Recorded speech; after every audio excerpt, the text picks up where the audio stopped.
Bisnis model Canva digunakan untuk menerjemahkan bisnis plan yang dimiliki oleh Universitas Mitra Bangsa ke dalam 9 area jabaran proses bisnis. Menggunakan bisnis model adalah merupakan metode yang efektif. Melalui model ini, kita dapat melihat gambaran utuh dari awal hingga akhir dari sebuah proses bisnis.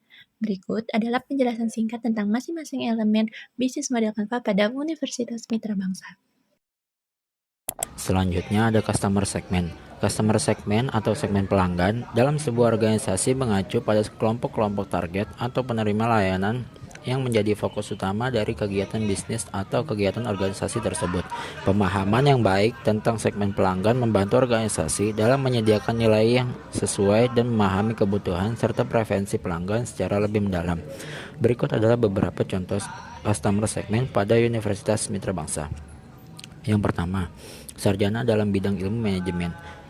Karena Universitas Mitra Bangsa juga menawarkan program sarjana dalam bidang ilmu manajemen dan mahasiswa yang menjadi target utamanya. Yang kedua, staf pendukung. Staf pendukung dapat dianggap sebagai customer segment karena mereka adalah penerima langsung dari layanan atau produk yang disediakan oleh institusi pendidikan. Value proposition atau proposisi nilai dalam institusi pendidikan mengacu pada manfaat atau nilai unik yang ditawarkan kepada mahasiswa atau peserta lainnya yang berinteraksi dengan institusi tersebut. Proposisi nilai ini menjelaskan mengapa calon mahasiswa harus memilih institusi pendidikan tersebut daripada institusi lain, dan apa yang membuat institusi tersebut berbeda atau lebih baik.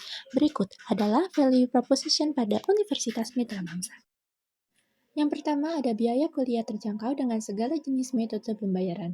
Hal ini karena biaya kuliah dapat menjadi faktor penentu bagi calon mahasiswa ketika mereka memilih institusi pendidikan untuk melanjutkan studi mereka.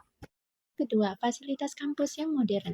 Fasilitas kampus yang modern dapat menjadi salah satu aspek yang sangat menarik bagi calon mahasiswa dan dapat membantu institusi pendidikan dalam menarik minat calon mahasiswa.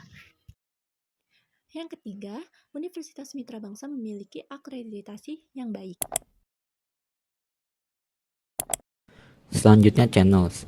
Channels atau saluran distribusi dalam konteks institusi pendidikan merujuk pada berbagai cara atau metode yang digunakan oleh institusi untuk menyampaikan informasi tentang program pendidikan, menerima aplikasi mahasiswa, dan memberikan layanan pendukung kepada mahasiswa.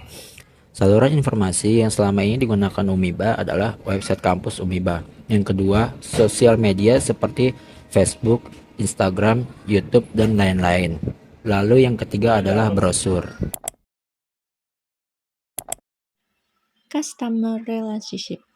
Hubungan dengan pelanggan atau dalam konteks institusi pendidikan, hubungan dengan siswa, orang tua, dan stakeholder lainnya adalah kunci dalam memastikan keberhasilan institusi pendidikan. Berikut, ini adalah customer relationship dalam Universitas Mitra Bangsa. Yang pertama, ada biaya kuliah yang terjangkau. Lalu yang kedua, ada program beasiswa yang ditawarkan. Dan selanjutnya adalah revenue stream. Pendapatan atau revenue streams adalah konteks institusi pendidikan mengacu pada sumber-sumber pendapatan yang digunakan untuk membiayai operasional dan pengembangan institusi. Yang pertama ada biaya SPP mahasiswa. Yang kedua, donasi universitas. Yang ketiga, pendapatan royalti. Key resources adalah konteks institusi pendidikan. Key resources adalah sumber daya kunci mencakup berbagai aset yang diperlukan untuk menyelenggarakan layanan pendidikan yang berkualitas. Berikut adalah key resources dalam Universitas Mitra Bangsa. Yang pertama, ada sumber daya manusia. Sumber daya manusia di sini mencakup semua orang yang terlibat dalam operasional dan pengelolaan institusi pendidikan seperti tenaga akademik, staf administrasi, staf pendukung, dan manajemen senior. Lalu selanjutnya ada perpustakaan. Lalu yang ketiga ada gedung dan tanah sendiri. Yang selanjutnya key activity. Key activity ini menjadi kunci dalam mendukung misi pendidikan, penyediaan layanan pendidikan berkualitas, dan pengembangan sumber daya manusia yang unggul. Yang pertama, pengajaran dan pembelajaran.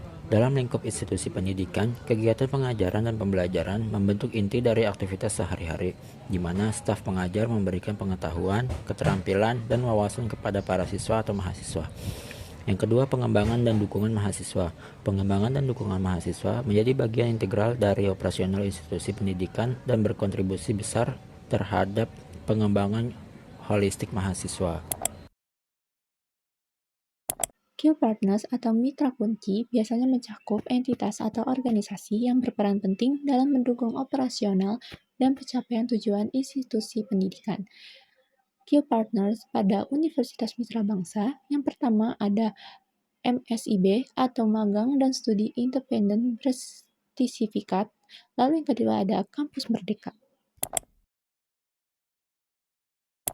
Dan yang terakhir ada cost struktur. Cost struktur dalam konteks institusi pendidikan merujuk pada struktur biaya yang terkait dengan operasional dan penyelenggaraan institusi tersebut.